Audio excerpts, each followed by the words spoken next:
Olá, amigos e amigas da internet, irmãos e irmãs de Deus Espírita. Eu sou o Marcos, sou voluntário do Grupo Socorrista Emmanuel e nós vamos dar continuidade ao nosso estudo do livro O que é o Espiritismo, de Allan Kardec. Nosso estudo continuado, nós estamos vendo a primeira parte do capítulo, no caso a segunda parte, né? Já vimos do crítico, agora do cético. E agora nesse estudo de hoje, nesse vídeo aqui, nós vamos ver a segunda parte, que vai falar sobre falsas explicações dos fenômenos e os incrédulos não podem ver para se convencerem. Então, como nós já vimos aqui nos vídeos anteriores, estamos dividindo por partes o diálogo com o cético. Aqui ele chama o cético de visitante. Aqui, em falsas explicações dos fenômenos, vai falar sobre alucinação, fluido magnético, reflexo do pensamento, superexcitação cerebral, estado sonambúlico dos médiuns. Então vamos aqui à pergunta do visitante. É contra os fenômenos provocados que se exerce, sobretudo, a crítica. Coloquemos de lado toda suposição de charlatanismo e admitamos uma inteira boa-fé. Não se poderia pensar que eles próprios são joguetes de uma alucinação? A resposta de Allan Kardec. Não é do meu conhecimento que se tem ainda explicado claramente o mecanismo da alucinação. Tal como é entendida, é, todavia, um efeito muito singular e digno de estudo. Como, pois, aqueles que, através dela, pretendem explicar os fenômenos espíritas não podem explicitar sua explicação, aliás, há fatos que escapam a essa hipótese. Quando uma mesa ou um outro objeto se move, se eleva ou bate. Quando ela passeia à vontade num quarto, sem o contato de alguém. Quando ela se desprende do solo e se sustém no espaço, sem ponto de apoio. Enfim, quando ela se quebra caindo, certamente isso não é uma alucinação. Supondo-se que o médium, por um efeito de sua imaginação, creia ver o que não existe, é provável que todo um grupo esteja tomado da mesma vertigem? Que se repita por todos os lados, em todos os países, a alucinação desse caso seria mais prodigiosa que o fato. Então é aquilo, né? Quando apenas uma pessoa está vendo aquele fato ali, o cético fala que é uma alucinação, mas todo um grupo de pessoas que está vendo a mesa se levantar, se bater, e esse fato ocorre não só na França, mas em outros países, então isso não tem como ser alucinação. Todo efeito inteligente tem uma causa inteligente. Continuando, a pergunta do visitante. Admitindo-se a realidade do fenômeno das mesas girantes e batedoras, não é mais racional atribuí-lo à ação de um fluido qualquer, ou fluido magnético, por exemplo? Allan Kardec responde. Tal foi o primeiro pensamento, e eu o tive como tantos outros. Se os efeitos tivessem se limitado aos efeitos materiais, ninguém duvida que poder-se-ia explicar assim. Mas quando esses movimentos e golpes deram provas de inteligência, quando se reconheceu que respondiam ao pensamento com inteira liberdade, tirou-se essa consequência. Se todo efeito tem causa, todo efeito inteligente tem uma causa inteligente. É isso o efeito de um fluido, a menos que se diga que esse fluido é inteligente? Quando vedes o manipulador do telégrafo fazer os sinais que transmitem o pensamento, sabeis bem que não são esses braços de madeira ou de ferro que são inteligentes, mas dizeis que uma inteligência os faz mover. Ocorre o mesmo com a mesa. Há, sim ou não, efeitos inteligentes? Esta é a questão. Aqueles que a contestam são pessoas que não puderam ver tudo e se apresentam em concluir segundo suas próprias ideias e sobre uma observação superficial. Então, o que Allan Kardec está dizendo aqui? Que ele mesmo duvidou do fenômeno. Era um cético, ele demorou para se fazer convencer. Até que amigos estudiosos dele falaram, não, observa bem o que está ocorrendo. Não há mais do que uma brincadeira de salão.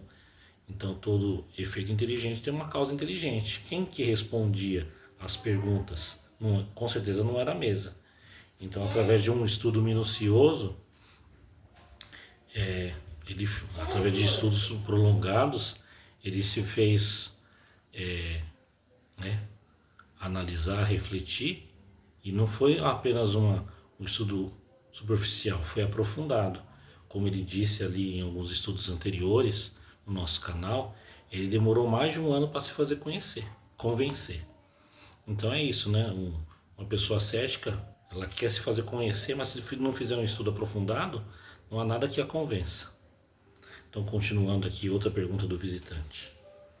A isso responde-se que se há um efeito inteligente, ele não é outra coisa senão a própria inteligência, seja do médium, seja do interrogante, seja dos assistentes, porque disse, a resposta está sempre no pensamento de alguém. Aí Allan Kardec comenta. Isso ainda é um erro, consequente de uma falsa observação. Se aqueles que assim pensam tivessem se dado ao trabalho de estudar o fenômeno em todas as suas fases, teriam a cada passo reconhecido a independência absoluta da inteligência que se manifesta. Como essa tese poderia se conciliar com respostas que estão fora da capacidade intelectual e de instrução do médium? Que contradizem suas ideias, seus desejos, suas opiniões, ou que confundem completamente as previsões dos assistentes? De médios que escrevem um idioma que não conhecem, ou em seu próprio idioma, quando eles não sabem nem ler nem escrever? Essa opinião, à primeira vista, não tem nada de irracional, eu convenho, porém, ela é desmentida pelos fatos de tal modo numerosos e concludentes, dos quais não é mais possível duvidar. De resto, admitindo-se mesmo essa teoria, o fenômeno, longe de ser simplificado, seria bem mais prodigioso. Ora, o pensamento se refletiria sobre uma superfície como a luz, o som e o calor? Na verdade, haveria nisso motivo para exercer a sagacidade da ciência. Aliás, o que se adicionaria ainda ao maravilhoso é que, sobre 20 pessoas reunidas, seria precisamente o pensamento de tal ou tal que seria refletido, e não o pensamento de tal outra. Um semelhante sistema é insustentável. É verdadeiramente curioso ver os contraditores se esforçarem em procurar causas 100 vezes mais extraordinárias e difíceis de compreender do que as que se lhe fornece. Então, Allan Kardec está dizendo aqui como é que se explica o fenômeno da xenoglossia, por exemplo. Você falar um idioma de um outro país que você nunca teve conhecimento. Há médicos que, né, o que ocorreu, está relatado em Atos dos Apóstolos, no fenômeno de Pentecostes, que os discípulos começaram a falar em outros idiomas, entendiam o que as pessoas falavam, os estrangeiros, e falavam no idioma deles para as pessoas também pudessem entender o que estavam falando. É um fenômeno mediúnico. Já aconteceu desde a época ali de Jesus, logo após o retorno dele ao plano espiritual. Então o fenômeno de xenoglossia não é, né? Como se pode explicar isso? Se não for através de um fenômeno mediúnico, espiritual. Outro fato, aqui não atualmente, mas naquela época, no século XIX, nem todas as pessoas tinham educação, eram estudadas. Então, pessoas analfabetas ou semi-analfabetas davam mensagens extraordinárias. Como é que se explica isso? O primeiro livro de Chico Xavier, Parnaso de Além Túmulo, é de uma riqueza falaram de fraude, mas como é que ele pode fraudar tantas mensagens de vários escritores e poetas já desencarnados? É uma façanha. Então, a pessoa prefere refutar uma verdade e aí prefere inventar, como diz aqui, né, 100 vezes mais extraordinárias e difíceis. Né? Querem criar teorias do que aceitar a verdade que está ali explícita. Então, continuando outra pergunta do visitante, encerrando esse tópico aqui. Não se poderia admitir, segundo a opinião de alguns, que o médium está em estado de crise e goza de uma lucidez que lhe dá uma percepção sonambúlica, uma espécie de dupla vista, o que explicaria a extensão momentânea das faculdades intelectuais? Porque, disse, as comunicações obtidas pelo médium não ultrapassam a importância daqueles que se obtêm pelos sonâmbulos. Quer dizer, o fenômeno de dupla vista é um fenômeno mediúnico. Na verdade, o sonâmbulo tem um sonambulismo provocado, hipnotizado, e o sonambulismo é através do fenômeno mediúnico, onde o médium fica inconsciente ou semi-inconsciente, e ali ele não está enxergando com os olhos físicos, mas com os olhos da alma. Então é a resposta de Kardec. É isso ainda um desses sistemas que não suporta um exame aprofundado. O médium não está em crise, nem em sono, mas perfeitamente desperto, agindo e pensando como todo mundo, sem nada ter de extraordinário. Certos efeitos particulares puderam dar lugar a esse equívoco, mas qualquer um que não se limite a julgar as coisas por um único aspecto, reconhecerá sem esforço que o médium é dotado de uma faculdade particular, que não permite confundi-lo com o sonâmbulo, e a completa independência do seu pensamento é provada por fatos da máxima evidência. A abstração feita das comunicações escritas. Qual é o sonâmbulo que fez brotar um pensamento de um corpo inerte? Que produziu aparições visíveis e mesmo tangíveis? Que pode manter um corpo pesado no espaço sem ponto de apoio? Foi por um efeito sonambúlico que um médium desenhou um dia para mim, em presença de 20 testemunhas, o retrato de uma jovem que morreu 18 meses antes e que jamais havia conhecido, retrato reconhecido pelo pai presente à sessão. É por um efeito sonambúlico que uma mesa responde com precisão às questões propostas, mesmo mentalmente? Seguramente, se admite que o médium esteja em um estado magnético. Me parece difícil crer-se que a mesa seja sonâmbula. Disse ainda que os médiuns não falam claramente senão de coisas conhecidas. Como explicar o fato seguinte? E sem outros do mesmo gênero, um de meus amigos, muito bom médium escrevente, perguntou a um espírito se uma pessoa que ele havia perdido de vista há 15 anos estava ainda nesse mundo. Sim, ela vive ainda, respondeu-lhe. Ela mora em Paris, a rua tal, número tal. Ele vai e encontra a pessoa no endereço indicado. É isso ilusão?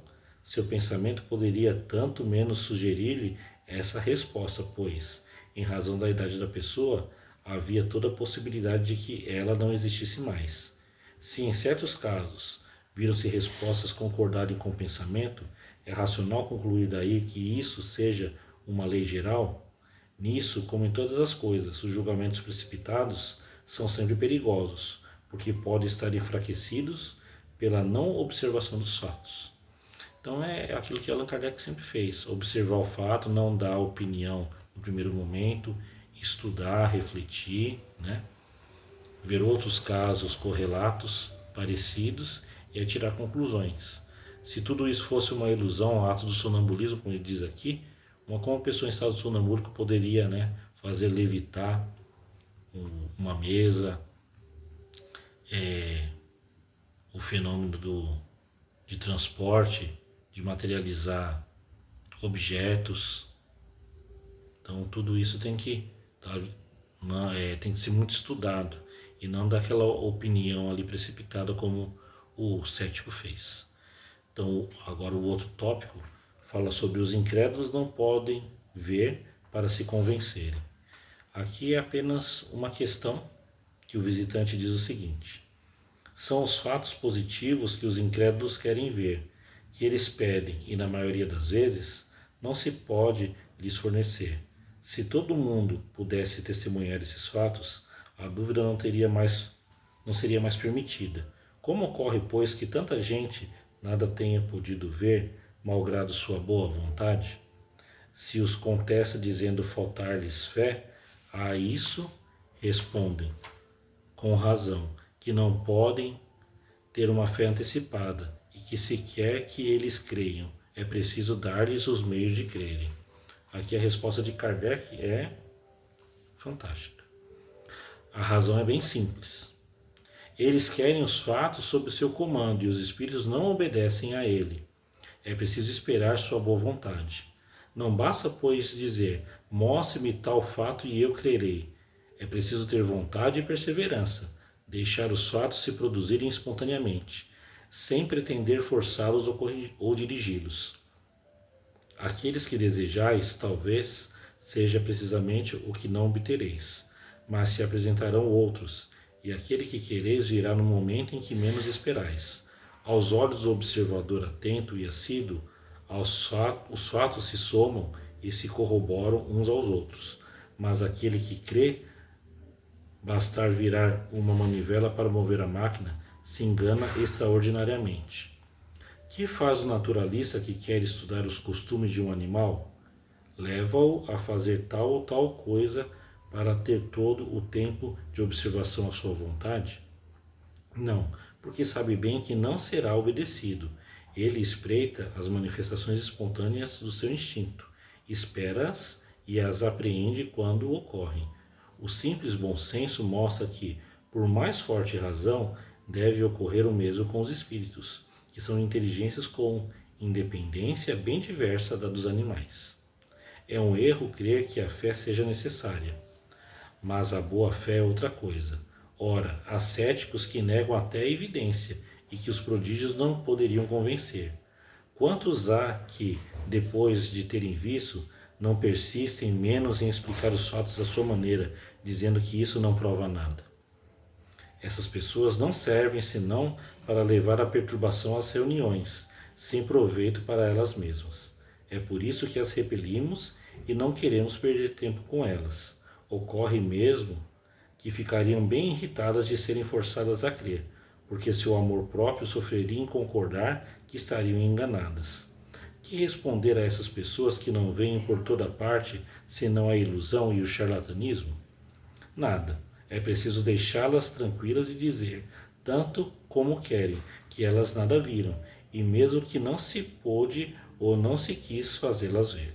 Ao lado desses céticos endurecidos, há aqueles que querem ver à sua maneira, que, tendo formado uma opinião, querem com ela tudo relacionar. Eles não compreendem que os fenômenos não possam obedecer à sua vontade. Eles não sabem ou não querem se colocar nas condições necessárias. Aquele que quer observar de boa fé deve, não digo crer sob palavra, mas se despojar de toda ideia preconcebida, não querer comparar coisas incompatíveis. Deve esperar, continuar, observar com uma paciência infatigável. Essa condição mesma está a favor dos adeptos, uma vez que ela prova que sua convicção não se formou levianamente. Tendes essa paciência? Não, dizeis, eu não tenho tempo. Então não vos ocupeis com os fenômenos, nem deles faleis. Ninguém a isso vos obriga. Então, essa resposta aqui do Allan Kardec é excepcional. O Espiritismo não veio para convencer as pessoas, os céticos, aqueles que são irredutíveis, daqueles que não querem crer, então nem perde tempo com essas pessoas, e tem aquelas que têm a opinião preconcebida. Você mostra o fato, ela acredita a sua maneira, coloca sempre a sua opinião. Então, o verdadeiro adepto do Espiritismo tem uma ideia preconcebida, mas está aberto a um estudo mais aprofundado, e aí fala assim, não, realmente, aquilo que eu entendia que era de uma maneira é de outra. Então, essa pessoa está mais propensa a acreditar, então a fazer um estudo mais relacionado, como diz aqui, ter paciência. Se a pessoa não tem paciência para estudar, investigar, refletir, então essa pessoa não vai ser adepta do Espiritismo, não talvez nessa existência, mas quem sabe numa próxima. Então vamos aqui a um resumo comentado do que vimos hoje. Allan Kardec aborda as críticas aos fenômenos mediúnicos, destacando que muitas explicações como alucinação, fluido magnético, reflexo do pensamento, não são suficientes para elucidar a complexidade das experiências espirituais. Ele argumenta que é improvável que tanto o médium quanto os presentes compartilhem a mesma opinião. Compartilhem a mesma alucinação, especialmente diante de fenômenos como o movimento de mesas que ocorrem sem contato físico. Kardec considera que esses efeitos não se limitam à ação de um fluido, pois refletem uma inteligência que responde de maneira autônoma, algo que não pode ser simplesmente atribuído ao pensamento dos assistentes. Além disso, ele diferencia o médium do sonâmbulo, afirmando que o primeiro está consciente e ativo, capaz de realizar feitos que um sonâmbulo não conseguiria, como fazer desenhos ou fornecer informações que não conhece. Kardec também aborda que o ceticismo, ressaltando que muitos que duvidam não podem simplesmente exigir provas, pois os fenômenos não obedecem a ordens. Ele enfatiza a importância de observar com mente aberta, sem preconceitos, e estar disposto a aguardar a manifestação dos fenômenos. Para ele, a verdadeira compreensão da doutrina espírita requer paciência e boa-fé, permitindo que as comunicações espirituais se revelem naturalmente. A busca por essas experiências exige um envolvimento sincero e uma postura crítica, sem necessidade de imposições ou expectativas pré-definidas. Então, esse foi o nosso estudo de hoje, da parte do cético, e no próximo vídeo nós iremos comentar mais outros dois tópicos: boa ou má vontade dos espíritos para convencerem e origem das ideias espíritas modernas. Então, vamos agradecendo a Deus nosso Pai, a Jesus nosso Mestre, por mais um estudo do livro O que é o Espiritismo de Allan Kardec. Se for da vontade do Pai, que possamos estar aqui para um próximo estudo. Que assim seja, graças a Deus e graças a Jesus.